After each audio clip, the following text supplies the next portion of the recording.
انسان اور جانوروں میں زمین اور آسمان کا فرق ہوتا ہے. اس لیے اللہ نے پہلے ہی اس اشکال کو دور کر دیا. کہیں تمہارے خیال میں یہ بات نہ آئے کہ تم بیکار ہو، تم باکار ہو، تم فضول نہیں ہو، تمہارا کوئی مقصد ہے پیچھے سے. کیا ہے؟ زندگی میں بندگی کرنا. وَمَا خَلَقْتُ الْجِنَّ وَالْإِنسَ إِلَّا لِيَعْبُدُونَ، عبادت کرنا. اور پھر اس کے بعد یہ ذہن میں بٹھانا کہ مرنے کے بعد حساب دینا ہے. مِنْهَا خَلَقْنَاكُمْ وَفِيهَا نُعِيدُكُمْ وَمِنْهَا نُخْرِجُكُمْ تَارَةً أُخْرَى. ایسا نہیں ہے کہ تم مر جاؤ گے ختم، مٹی سے تم پیدا کیے گئے ہو. اور یہ بھی ذہن میں بٹھاؤ کہ اسی مٹی میں ہی تمہیں چلا جانا ہے. اور پھر یہ بھی ذہن میں رہے کہ تمہیں اسی سے اٹھایا جائے گا پھر سے. جب آدم علیہ السلام کے لیے آدم کو مٹی سے پیدا کیا گیا، اس میں روح پھونکی گئی، تو ایک زندہ آدمی جو مر جاتا ہے اس کو اٹھانے میں کیا کوئی بڑا کمال ہے؟ کمال تو یہ ہے کہ جب تھا ہی نہیں کچھ اس کو پیدا کیا. اہل کفر اور اہل شرک یہ کہا کرتے تھے مرنے کے بعد آدمی کیسے زندہ ہوگا؟ تو اللہ تعالیٰ نے کہا کہ آدم جب تھا ہی نہیں، اس وقت اللہ کے لیے کوئی چیز پیدا کرنا مشکل نہیں تھا، تو اب نمونہ ہونے کے بعد، کوئی مثال سامنے ہونے کے بعد کسی کو پیدا کرنا کیا مشکل ہے؟ منہا خلقناکم وفیہا نعیدکم ومنہا نخرجکم تارۃ اخری. اس لیے پہلی بات اس مجلس کی کہ انسان با مقصد بنایا گیا ہے. کیا کیا ہے؟ با مقصد. اور یہ با مقصد انسان کو خود کو اس کے لیے تیار کرنا پڑے گا.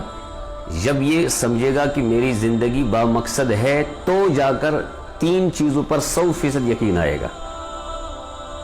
کتنی چیزوں پر؟ اگر انسان یہ سمجھے کہ میرا کوئی مقصد ہے دنیا میں آنے کا، تو 3 چیزوں پر 100% یقین آ جائے گا.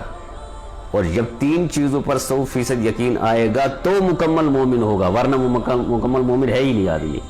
وہ 3 کیا ہے؟ وہ 3 باتیں پورے قرآن کا خلاصہ ہے. وہ 3 باتیں تمام احادیثوں کا خلاصہ ہے.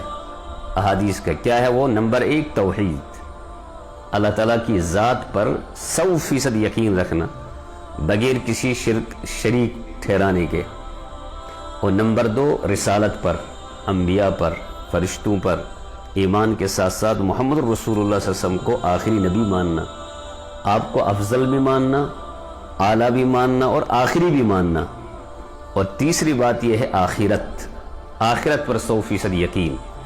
یہ جو کبھی کبھی ہم زندگی میں جوانوں کے دل و دماغ میں کبھی سوال آتا ہے کہ دنیا میں ایسے بہت سارے لوگ ہیں کہتے ہیں کہ اللہ کو دیکھا ہی نہیں تو ایمان کیسے لائیں گے. کافر اگر کوئی کہے گا تو اس پر کوئی تعجب نہیں، لیکن اس وقت تعجب ہوتا ہے کہ جب اہل ایمان میں سے کوئی ایسا کہتا ہے تو اس وقت تو تعجب ہوتا ہے.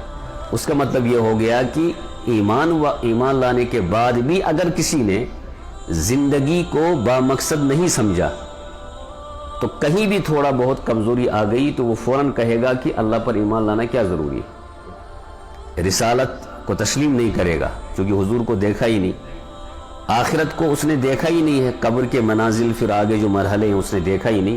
جبکہ ایمان اسی کا نام ہے کہ ہم آخرت پر 100% یقین رکھیں، توحید کو تسلیم کریں 100%، اور محمد الرسول اللہ صلی اللہ علیہ وسلم کو 100% تسلیم کریں.